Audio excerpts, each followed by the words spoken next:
दोस्तों, आपकी दो मुख्य शिकायतें मिल रही हैं जिनका स्पष्टीकरण देना ज़रूरी है। पहली, गानों में कट्स को लेकर।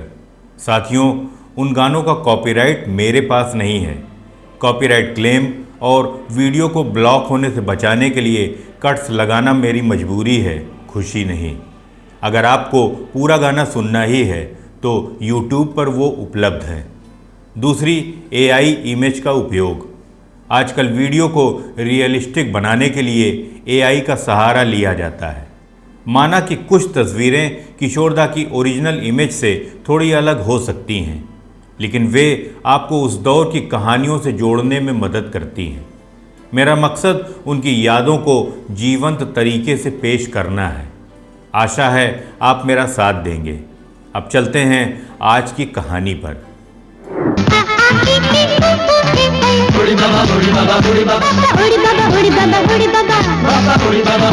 जरा सोचिए, एक बंद कमरा, 7 उभरती हुई महिला गायिकाएं, और अचानक दरवाज़ा खुलता है।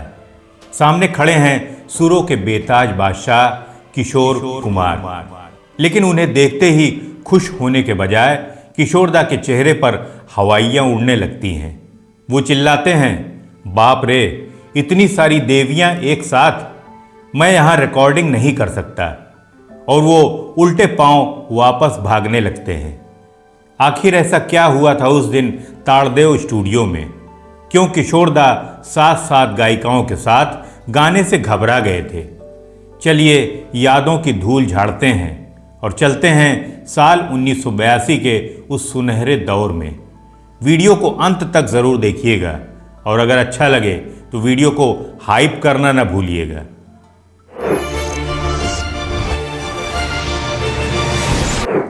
नमस्कार, मैं हूं आपका होस्ट और दोस्त संतोष और आप देख रहे हैं मूवी म्यूजिक मी, जहां हर गाना एक एहसास है और हर एहसास एक कहानी। मूवी म्यूजिक मी के एक और बेहद खास और रूहानी सफ़र में आपका स्वागत है। आज की ये दास्तान सिर्फ एक गाने की नहीं है, बल्कि उस दौर की है जब संगीत में सादगी भी थी और शरारत भी। साल था 1982। शोमैन सुभाष घई अपनी मेगा ब्लॉकबस्टर फिल्म विधाता बना रहे थे। दिलीप कुमार, शम्मी कपूर, संजीव कुमार और उस वक्त के नवोदित सितारे संजय दत्त और पद्मिनी कोल्हापुरे। सितारों का ऐसा जमावड़ा कि स्क्रीन कम पड़ जाए। और संगीत की कमान थी कल्याण जी आनंद जी के हाथों में। फिल्म में एक सिचुएशन आई, एक महफिल का सीन, जहां शम्मी कपूर साहब को पद्मिनी कोल्हापुरे और उनकी सहेलियों के साथ एक नोकझोंक वाला गाना गाना था। शायद आपको न पता हो कि उस वक्त फिल्म के बाकी गानों के लिए अनवर और सुरेश वाडकर जैसे गायकों को लिया गया था। हाथों की चंद लगी तकदीर है क्या, मैं प्यार का इम्तिहान देंगे ओ साथिया, सारे सहारे टूट जाए रूठ जाए। लेकिन इस एक खास गाने के लिए सुभाष घई को एक ऐसी आवाज़ चाहिए थी जो 7 औरतों की आवाज़ के बीच में भी अपनी मर्दानगी और मस्ती का जादू बरकरार रख सके। जाहिर है सबकी सुई एक ही नाम पर रुकी, किशोर कुमार। किशोरदा को संगीतकार कल्याण जी आनंद जी ने बुलावा भेजा। हालांकि शम्मी कपूर के प्लेबैक में हमेशा रफ़ी साहब ही गाते थे। ये चांद सा रोशन चेहरा, जुल्फों का रंग सुनहरा, ये झील सी नीली आंखें, दीवाना हुआ बादल, सावन की घटा छाई, दीवाने का नाम तो पूछो, प्यार से देखो। लेकिन उस वक्त तक रफ़ी साहब का देहांत हो चुका था और इस गीत के पहले किशोरदा 1981 में ही फिल्म अरमान में शम्मी कपूर के एक गाने में प्लेबैक कर चुके थे। सारे जहां की अमानत है ये जीवन तुम्हारा तुम्हारा। बाद में 1984 में वांटेड फिल्म में शम्मी कपूर के 2 गीत और भी किशोरदा ने गाए थे। तुमसा नहीं देखा, अरे दिल देख के देखो, दीवाना दीवाना दीवाना, तू है दीवाना, तू नहीं माना मेरे यार। फिर आया वो ऐतिहासिक रिकॉर्डिंग का दिन। तय तारीख पर किशोरदा स्टूडियो पहुंचे। जैसे ही उन्होंने अंदर कदम रखा, उनकी नज़र 7 युवा गायिकाओं पर पड़ी। अनुराधा पौडवाल, अलका याग्निक, साधना सरगम, हेमलता, कंचन, शिवांगी कोल्हापुरे और खुद फिल्म की हीरोइन पद्मिनी कोल्हापुरे। किशोरदा ठिठक गए। उन्होंने कल्याण जी से पूछा, बाप रे, इतनी सारी देवियां एक साथ, ये सब यहाँ क्या कर रही हैं? क्या मुझे इंतज़ार करना होगा? कल्याण जी का जवाब मिला, नहीं किशोरदा, ये सब आपका इंतज़ार कर रही हैं, आपको इनके साथ ही गाना है। तो किशोरदा बोले, मैं यहाँ रिकॉर्डिंग नहीं कर सकता, और वो उल्टे पांव वापस भागने लगे। अब ज़रा उस दृश्य के बारे में सोचिए।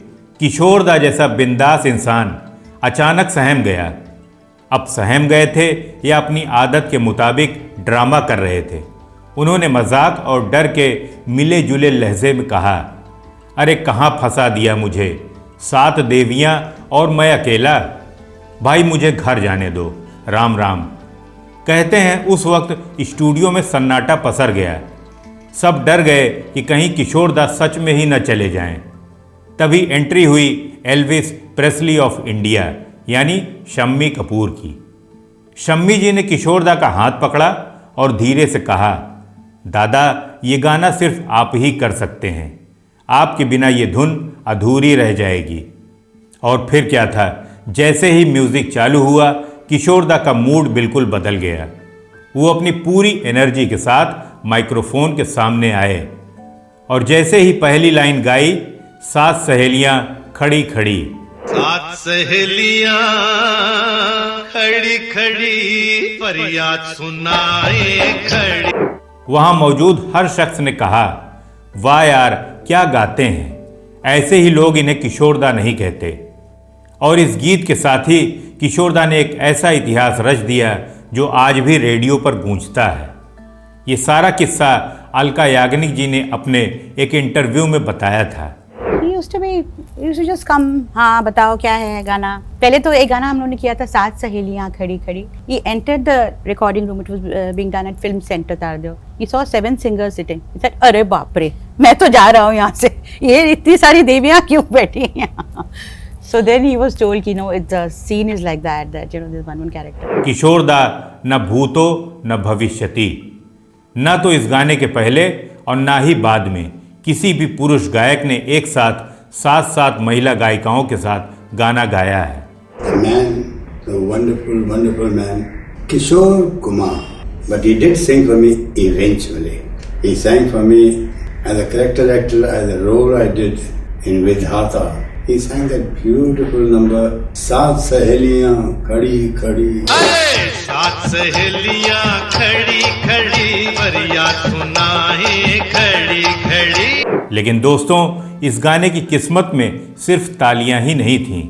आपको बता दूं कि 3 दिसंबर 1982 को फिल्म रिलीज होने के बाद इस गाने 7 सहेलियां खड़ी खड़ी को ऑल इंडिया रेडियो पर बैन कर दिया गया। वजह, उस दौर में इस गाने के कुछ बोलों को डबल मीनिंग और अश्लील माना गया था। एक सहेली का मियां था डॉक्टर, मियां था डॉक्टर, मियां। इंजेक्शन लगाए घड़ी घड़ी जैसी लाइनों पर काफी विवाद हुआ था। रात भर मुआ सोने लगे, इंजेक्शन लगाए घड़ी घड़ी। लेकिन क्या विवाद किसी कालजयी रचना को रोक पाए हैं? बिल्कुल नहीं। तो दोस्तों, किशोरदा की आवाज़ में ये गाना आपको कैसा लगता है? किशोरदा और शम्मी कपूर के इन 4 गीतों में आपका कौन सा फेवरेट है? कमेंट बॉक्स में ज़रूर बताइएगा। और हाँ, अगर आपको हमारी ये कहानी पसंद आई हो तो लाइक, शेयर और सब्सक्राइब करना ना भूलें।